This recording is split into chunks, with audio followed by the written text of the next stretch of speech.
Welcome to Up Close and Personal. I'm Joni Wedler.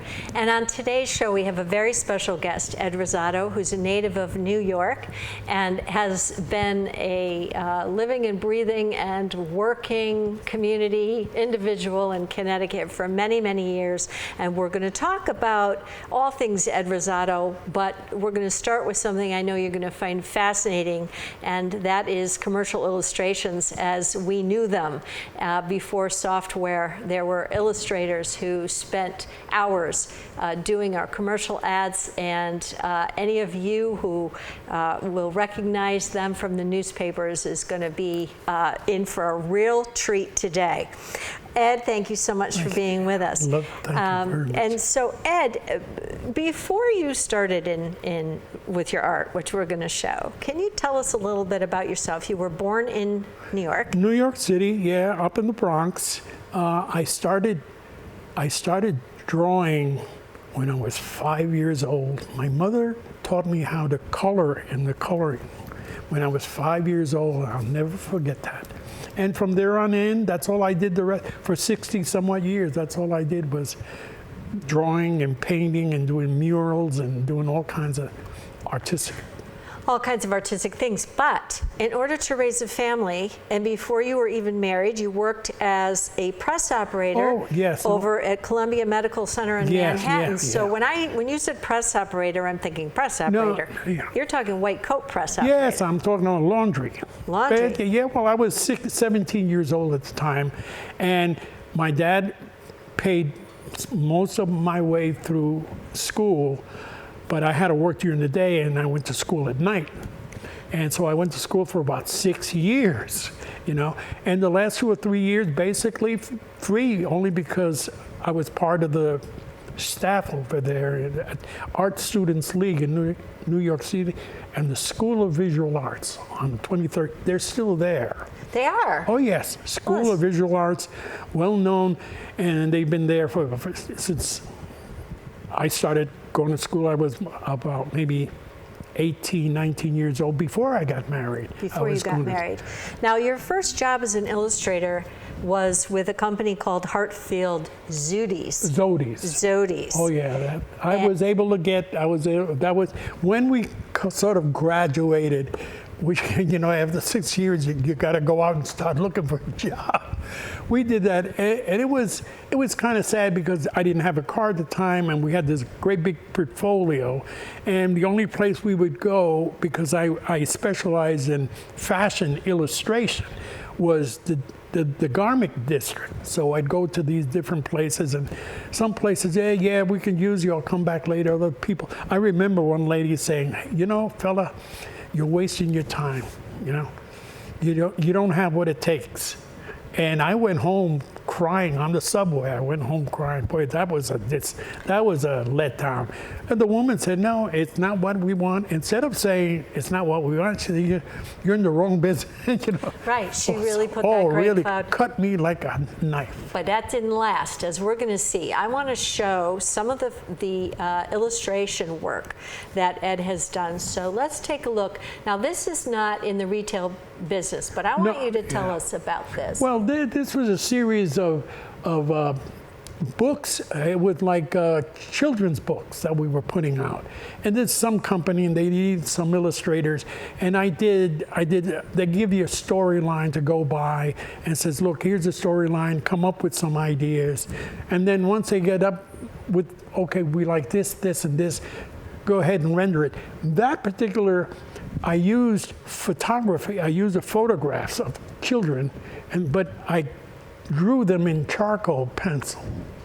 So that was one of the, and I can't remember what it was for, but I had that, and I did a whole bunch of things for the Cabbage Patch Kids. Yes, too. and we're going to talk about the Cabbage Patch Kids in a little bit when we Yeah. get to our. So let's take a look at some of the others now. Yeah.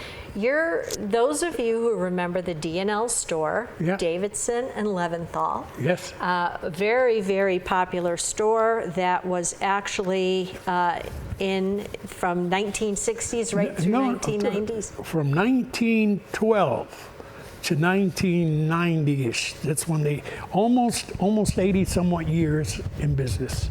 And of course they went with Caldors and with, Thompson and G. Fox's and some of these other stores that shut down. And let's just go a little slower with these pictures because I want to mention that when you did this illustration, you didn't just decide what that model was going to look like. You had the actual garment in front of you. So would you tell us about that? Well, that's the role of an illustrator, is to take whatever it is that you're selling and put it in front of you and then put it in such a way that it's sellable or it's desirable to the public. So if I wanted that sweater. Yeah, that sweater, the buyer for ready-to-wear buyer, a sportswear buyer would come in with a bunch of sweaters, pick out the ones that would look good when they were, because we had to draw them. We didn't use photographs because it was too expensive back then. So line work was the best way to do that. And if you were good enough, you can actually merchandise that illustration so that it actually looks like something you would want to wear. Yes, and the model has to look like somebody that you could relate to. So let's see some more of those. Yep, that's another one. Yeah. And again, this is a ready-to-wear. These were appearing in which newspapers? Well, they appeared. Usually we had Bristol Press, New Britain Herald, once in a while Middletown Press, Hartford Courant, and in Avon, not Avon, up by Buckland Hills, because we had a store up in Manchester. So it was 4 or 5 different newspapers. And usually you bought a half a page or quarter page ad or whatever, and then you put all the information there. But it was hard work. Now, I'd like to go back to some illustrations, and we're going to go through all the black and whites first. So let's take a look at some more of those. Yeah. So you really came up, you didn't have a model in front of you. No, I use what they call swipes, which were pictures out of a magazine or something. The faces, I use basically the faces or the poses, and then I would draw the merchandise on the poses. Let's see the next one. This one was one of my favorites. When we looked at it has a huge portfolio, and when we looked at the portfolio, I loved the swimwear ones because of the various stages that the models are in enjoying the beach and knowing that swimwear would be something to that was wear. very popular, and that was a summer item. And usually in the Hartford Courant, we would have a full page color rendering of that. And of course, you were selling, let's say, a blue and teal bathing suit. Well, if you're going to put it in the papers, it better be blue and teal. Because black and white doesn't tell you anything. No. It's a color. Yeah, that's another bunch. I did this for so many years. They all, after a while, there was like a little family. I created a family of. You did. They all had their own personalities. Yeah. And we'll scroll through some of those. This one I loved. Oh, that's another very sensuous. I'll quote sensuous, because I had a little bit of. We had some feedback from some of the Puritans in the area. Right. Said, well, no, my daughter watches your ads, and I would never have her put those on with that figure looking the way she's looking. Right. But, I mean, it's a beautiful rendering. Oh, yeah. And let's take a look at some more. Now this one is back to school. Yeah. And you had to do from little kids, adults, to teens, because let's face toddlers, from toddlers, and those were a little tough to do, but because the store had an infant department, and Yeah. it had toddlers, and it had teenagers and youth. So you had to depict all of these. You did, because as a youth, if you don't see yourself in that style, you're not Yeah. going to go to D&L and shop. So Yeah. not only, No. it just wasn't about an illustration, it was about selling the product. Let's go through. And they this were one I high end. loved. They were high end. They were, you know, what Filene's would be in Boston. Yes. That's what they were. Yes. Oh, this was again. This was an ad for children's, I guess, sleepwear. Sleepwear, yeah, Carter's. Yeah. So they asked me and said, "Well, we want to do is, I want the sleepwear, but I want it dramatized." So she gave me the sleepwear. You see, it's got a little monogram on the side there. I do. So I put this little girl in with this teddy Little bear. bear, it's so and, sweet. Basically, we're selling the sleepwear that's on the little girl. Oh, This one I another, loved. Another, again, those were burnt in the fire, as you know, but they were beautifully rendered, boy. When Ed says burnt in the fire, Yeah. you had a personal tragedy with your home in 2004. Yes. And you had a I had house all fire. the storage of when D&L went out of business. I was able to rescue a lot of the original artwork that they either throw away. I rescued those and brought them home, but I had them in the basement, and the fire started in the basement. Basically, it ruined. We were able to get a few of them, and I think you have them posted here. Yes. But most of them were ruined by water. But there were hundreds and hundreds of drawings that I had done. It's just like having a gallery go up in flames. Yeah, heart-wrenching. And you know, I was asking Ed the size of these images, and you would usually work on about 14 by 18. Oh yeah, full size poster board, which is 18 by 21. Okay. And usually some of these, the bigger ads were always done about that size, and then they would reduce them to fit into whatever 3 columns that we want in the newspaper. So let's go back to the pictures. I want to finish with the black and whites because we're going to get to some color images. So let's just Yeah, some more of those. continue to look at these. And that was the style of the day. Was that? I mean, you had to There's look. your It Liz was so Claiborne, yeah. big style of the day then, and it was the way you use it and everything else. And And let's continue on.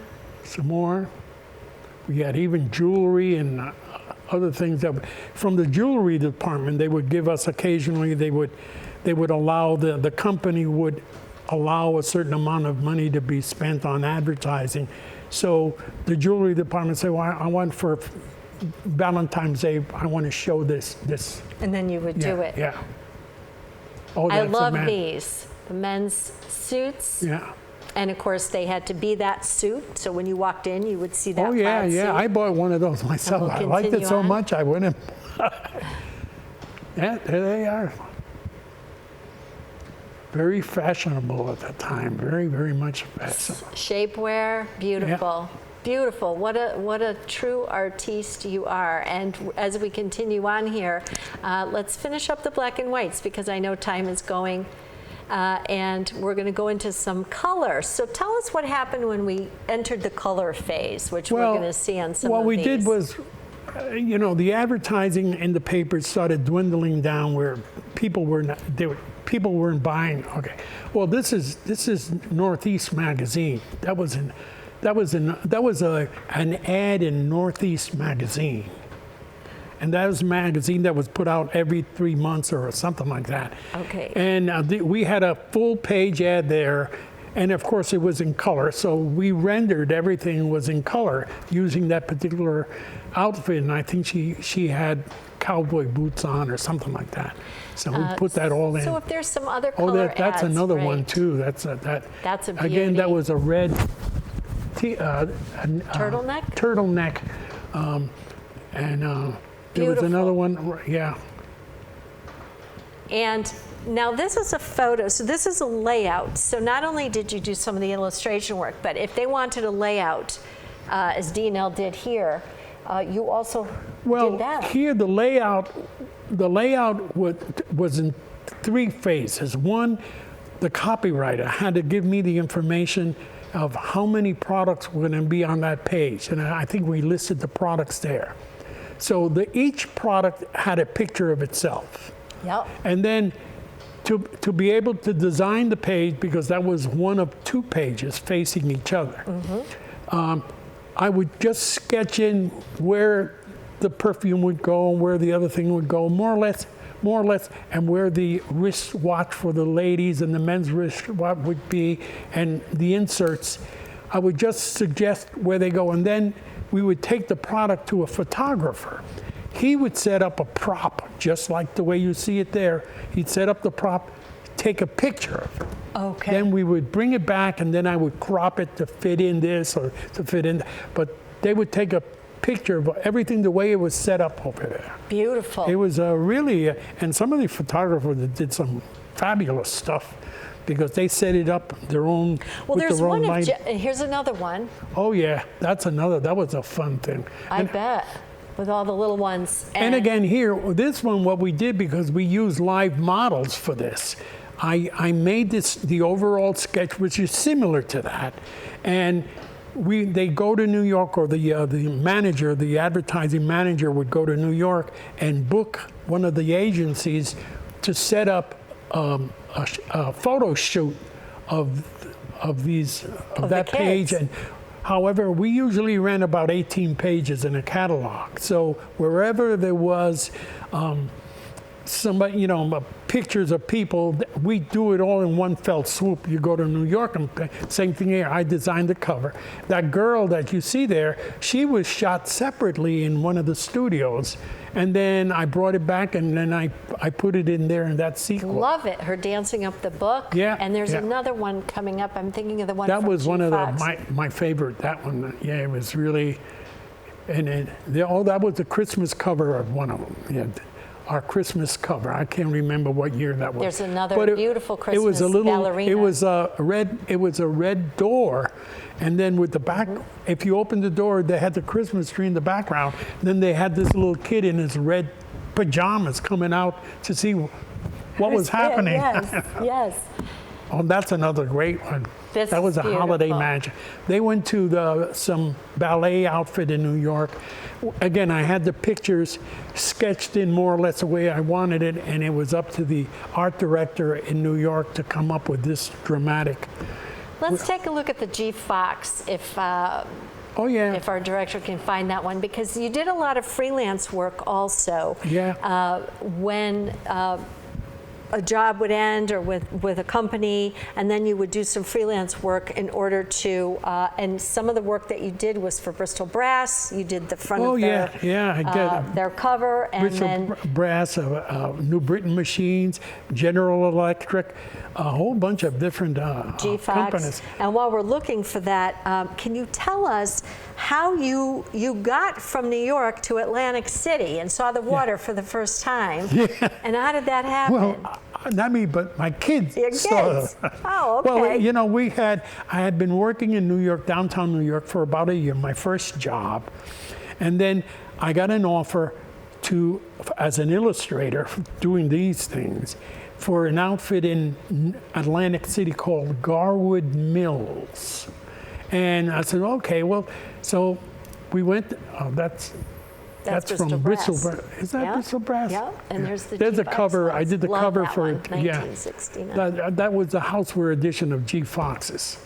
Yeah, great. Oh, there's some cartoons this was a series that I wanted to do animated. I never got off the ground. It was called Heather. Oh, and I wanted to do an animated feature of that. And I just didn't have the money to buy it. Actually, I didn't have the money to buy the software to be able to use the animated fiction. That's another one. That's one of the ones that I have originals. left. And then there's a mother with a baby. Yeah, that one. Yes. It's just again. gorgeous. These were original pieces that were that were saved from the fire. The mother and the baby was to commemorate Mother's Day, and I don't know what year that was. Just beautiful. But it was D&L. Celebrates Mother's Day something or other, and that they told me, come up with a picture, so I did that. Just beautiful. And so we've got only about 5 minutes left. What? I know. Can you tell me how you got to Atlantic City? Oh yeah, well we went to New Jersey, and they moved us over there. We bought a little, or rented or bought a little house on the mainland. But I did a lot of work in Atlantic City, including the boardwalk, because side job I did the boardwalk, a lot of high fashion places on the boardwalk. But after about 6 years, they had merged in with an outfit in Newington. Newington, yeah. BAA, which is Bernard Abrams Associates. Side of the work with the companies, you're a dedicated man to the community, and you did a lot of work with the Boy Scout Council. Oh, yes. And you also did work with the Governor's Horse Guard, and yes. we have 2 pictures that we have to show. That's you. That was me. I think. Yes. Not with the Governor's Horse Guard. No, that was me, and I was 5 years old. That was 1943 or 1944. And loving horses. And then we have another one. That's my granddaughter. And we're out on the right-hand side. Right, yeah, and riding. you're with the Governor's Horse Guard there? Yes, at that time I was active with the Governor's Horse Guard. We were going out for a Sunday ride. And there's another picture, that one right there, that really embodies your personality, Ed. Yeah. Because he is riding bareback on a horse that's over 17 hands high. Yeah. And took charge of that horse and loved your time at the Governor's Horse Guard, and you're still involved with them. Yes. And what brought us to meet you was the fiddlers. Oh, yes. And you bought a fiddle. Oh, and yes, you yeah. had it restored, but the best part of the story was you telling me I couldn't really get anybody to teach me what I needed to know until YouTube. Yes, YouTube helped more than, and I advise anybody that wants to learn anything at whatever age, YouTube is the place. Oh, there you are. Where'd you get that from? We have our secrets. That's from my secrets. Yeah. Yes, and that you are a man who we admire so much. 64 years of marriage. Yeah. Wonderful career as an artist, and still teaching. Yes, still teaching. So the Connecticut Library Consortium has a wonderful website. Please check it out. Yeah, I got my profile's on that website. The profile is on the website, and there is a class that is taught by you. For anyone who's interested, and I've seen some of the work of your students, and that is a direct result of the teacher, because what did you say? If you don't understand what's in the book, you really can't apply it. Yeah, well, a lot of people, unfortunately, beginners particularly, go in there, I want to learn how to do watercolor. And I says, okay, you want to learn how to do watercolor, can you draw? Well, no, I can't. Then you're going to do watercolors by other people's means. You need to be able to know the basic stuff. If you want to, you got to learn how to draw and learn how to put shapes together to learn how to draw. That's where I come in. Once you learn how to draw and everything, then you can go out and create a watercolor, or create an oil, or create a pastel, because you know the basics. And that's where I come in. My secret is that. But you also told me it's important to have someone over your shoulder, because sometimes the sleight of the hand, the way you're holding the pencil, the charcoal, that makes it. And that's stuff that some of these books don't tell you that. So, well, you go ahead, and then you get a canvas and get a brush and get some oil and then start painting.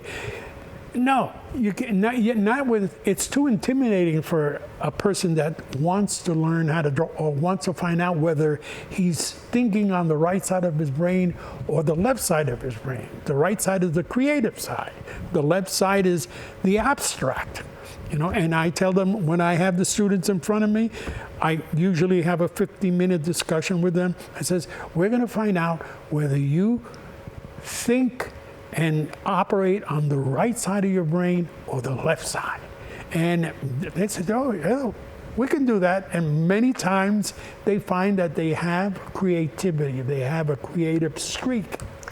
You are such an inspiration, and thank you so much for coming in and telling us your story today. It's great, and we are. I love the idea. We were so happy to have Ed on Up Close and Personal. And until next time, for all of us at Nutmeg TV, I'm Joni Wedler.